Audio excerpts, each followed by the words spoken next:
Turnaround CEO Bob Van Eyck once said, "Ethical leadership achieves positive, substantive, sustainable results based on shared values." Here at the Daniels College of Business at the University of Denver, that idea is really taken to heart, as leadership studies are grounded in Bill Daniels' foundational values of ethics. During my time in the military, I always thought that leadership could be taught, that you were either born with it or you weren't. And I realized at the time it's because the military only embraced one style of leadership.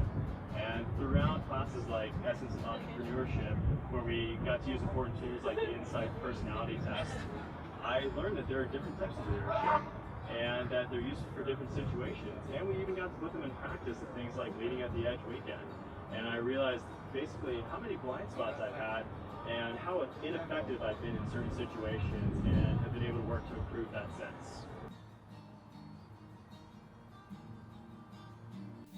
I think that taking the time to do a deep dive into studying different theories on leadership and organizational success is highly beneficial. It allows you to start to identify different traits that are effective in leadership, such as adaptability, selflessness, forward thinking, and the ability to really empower and encourage your team. And I think these are all things that we're aware of in our careers, in our day-to-day lives, but when you really stop to think about and study the power of some of these traits, it really starts to help you develop your own leadership skills.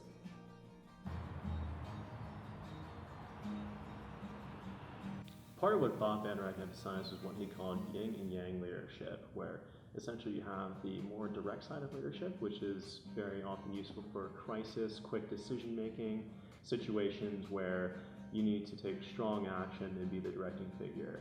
And the other side of it is the more soft, people-oriented type of leadership, where it's more about forming teams and integrating everybody into creating a solution.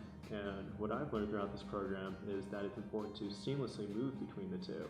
And I've personally been focusing more on the soft leadership, and I found that there definitely are situations where one is more appropriate than the other, and it's important to recognize what those situations are and then apply the correct leadership in order to get the best results and motivate the team and achieve what we're looking to do. Barry Posner and James Kouzes wrote a book called The Leadership Challenge, in which they outlined the 5 exemplary practices of successful leadership. Now, these are things that we're all innately aware of during our day-to-day lives and business practices, but being able to give them context and put a name to them helps us be able to effectively implement them and change leadership at our organizations. My biggest takeaway from studying these things was inspiring a shared vision. I think it's absolutely key and paramount in organizational success to get everyone on board, make sure they understand what the shared goal is, and have everyone work together as a unit to accomplish those goals.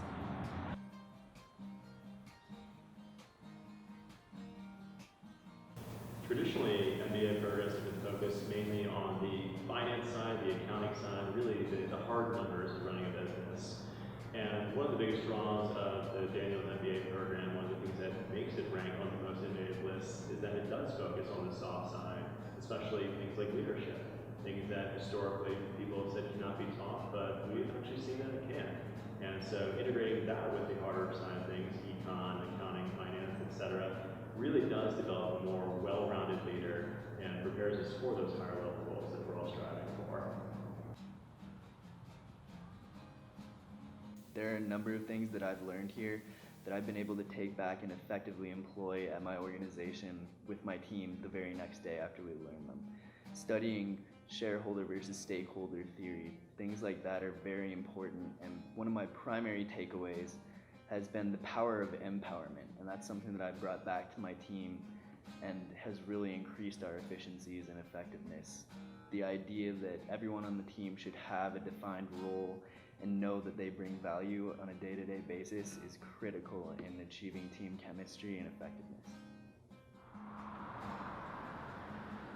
Bill Daniels once said, when you put your life in perspective, you realize how little time there is to make something truly significant out of it. To some people, this might mean acquiring a lot of possessions, building a business, or owning property. There's nothing wrong with these aspirations, but for me, they pale in comparison to individuals who want to leave something more consequential as their legacy.